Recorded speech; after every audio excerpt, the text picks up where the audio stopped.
નમસ્કાર, હું આવી ગયો છું પારનેરા પર્વત ઉપર. આજે હું વાત કરીશ શમણા હમણાં માણી લઈએ. શમણા હમણાં માણી લઈએ. કાલ સાંજ કોને જોઈ છે, કાલ બપોર કોને જોઈ છે, કાલ રાત કોને જોઈ છે. આજે હું આવ્યો છું પારનેરા પર્વત ઉપર, વલસાડથી થોડેક દૂર 5 કિલોમીટર દૂર પારનેરા પર્વત પર આવ્યો છું. સાથે છે મારા મિત્ર જીતેન્દ્રભાઈ, જે વોલેન્ટરી રિટાયરમેન્ટ લઈને ડાયરેક્ટરમાંથી એએમસીમાં એસટીમાં ડાયરેક્ટર હતા સાહેબ, રિટાયર થયા છે, એ પણ અચાનક મળી ગયા. જીતેન્દ્રભાઈ સાહેબને અમે આજે જ મળ્યા છીએ, પણ આજે ખાસ મિત્ર બની ગયા છે. મિત્રો, તો અહીંયા દોસ્તી માટે, જીવન માણવા માટે સમયની જરૂર નથી. ગમે ત્યારે તમે જીવન માણી શકો છો. કેમ કે મિત્રો, જિંદગીનું કંઈ ઠેકાણું નથી હોતું. એનો મતલબ નેગેટિવ વાત નથી કરતો, પણ હકારાત્મક. કાલ શું થવાનું છે એની આપણને ખબર નથી. તો શમણા આપણે જોઈએ છે તે હમણાં માણી લઈએ. કાલ પણ છોડવાની જરૂર નથી. આજે આનંદ મળે તો માણી લો. આવતીકાલે શું થશે આપણને ખબર નથી. મારી સાથે છે શ્રેય, એ અમારા ત્યાંનો મારો મિત્ર છે શ્રેય, અને શ્રેય પણ મારી સાથે છે. ખૂબ હાર્ડ વર્કર છે. એમણે અમારી સાથે ખૂબ સુંદર કામ કર્યું છે. શ્રેય પણ વિદ્યાર્થી સાથે મારો મિત્ર છે, એ પણ અમારી સાથે પારનેરામાં આવ્યા છે. મિત્રો, અમારી સાથે વિદ્યાર્થીઓ છે. અમારા એક મિત્ર સાહેબ છે, એ આજે જ દોસ્તી થઈ છે. પારનેરામાં આવ્યા એ પહેલાં જ અમારી દોસ્તી પણ ગાઢ, જાણે કેમ લાગે છે કે વર્ષોથી અમે દોસ્ત હોય. આનું નામ છે કે શમણા હમણાં જોવું, શમણા હમણાં માણી લઈએ. મારી સાથે છે મહેક પણ અમારા મિત્ર પણ છે ને વિદ્યાર્થીને છે, મારી દીકરી જેવી છે મહેક, અને મહેક પણ અમારી સાથે છે. મહેકે અમને આખો આ એરિયા પારનેરાનો બતાવ્યો, ને પારનેરાની એક એક ગલીમાં સીડીમાંથી કેવી રીતે જવું એની વાત મહેકે અમને કરી. અમારી સાથે છે ઈશા, તો ઈશા પણ મારી સાથે છે, અમારી દીકરી જેવી છે, મારી મિત્ર પણ છે, વિદ્યાર્થીની પણ છે. ઈશા પણ મારી સાથે છે. ઈશાએ આખો એરિયા અમને બતાવ્યો કે અહીંયાથી પારનેરા જવાની સરસ મજા આવશે. અમારી સાથે જીતેન્દ્ર સર એમની ગાડી લઈને આવ્યા. એટલે શમણા હમણાં માણી લઈએ. કાલે માણીશું તો મજા નહીં આવે મિત્રો. એટલે શમણાને હમણાં જ માણી લઈએ, અને શમણા હમણાં માણીશું તો મજા આવશે શ્રેજા.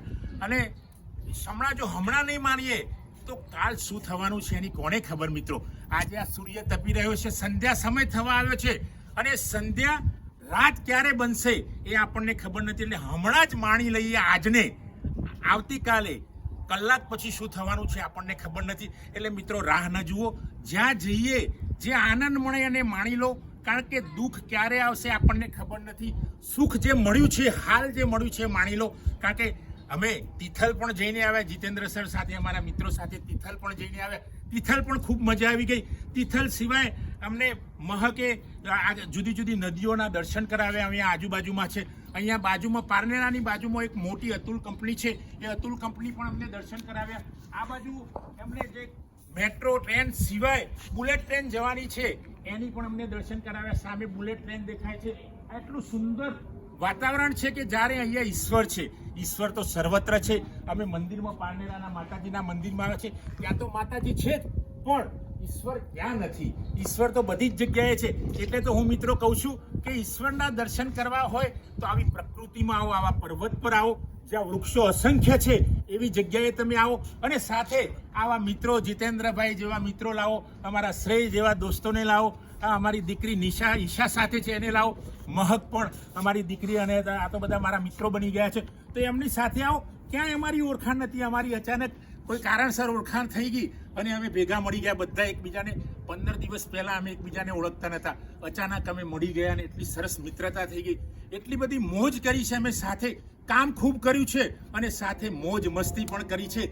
કેમ કે અમે સૌ માનીએ છીએ કે શમણા હમણાં માણી લઈએ.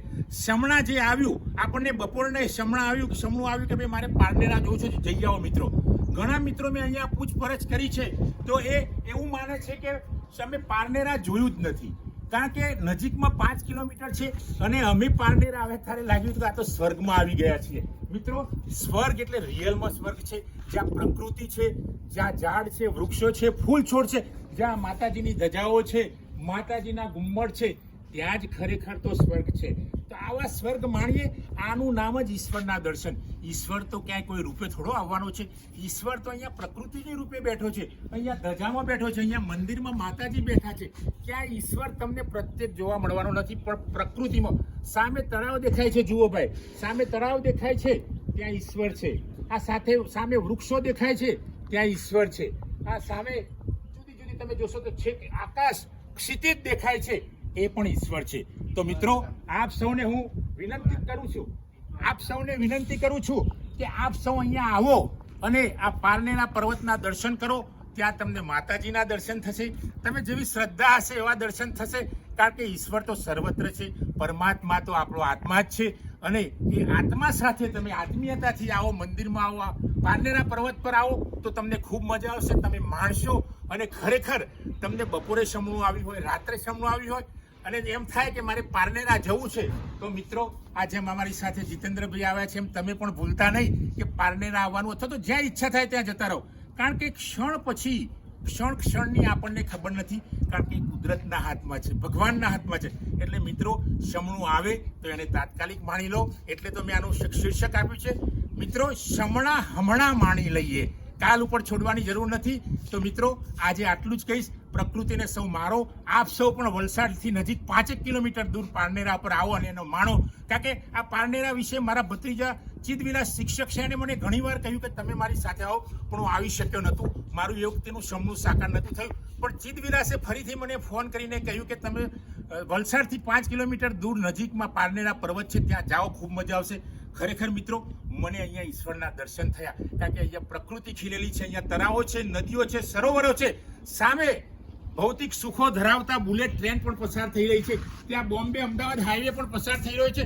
તો ભૌતિકતાની સાથે કુદરત પણ છે અને કુદરતની સાથે ભૌતિકતા છે. તો મિત્રો, આપ સૌ પણ પારનેરા આવો અને પારનેરાઓના દર્શન કરો તો ખૂબ મજા આવશે અને પ્રકૃતિનો માણો. મિત્રો, આજે આટલું જ. જય હિન્દ, જય ભારત.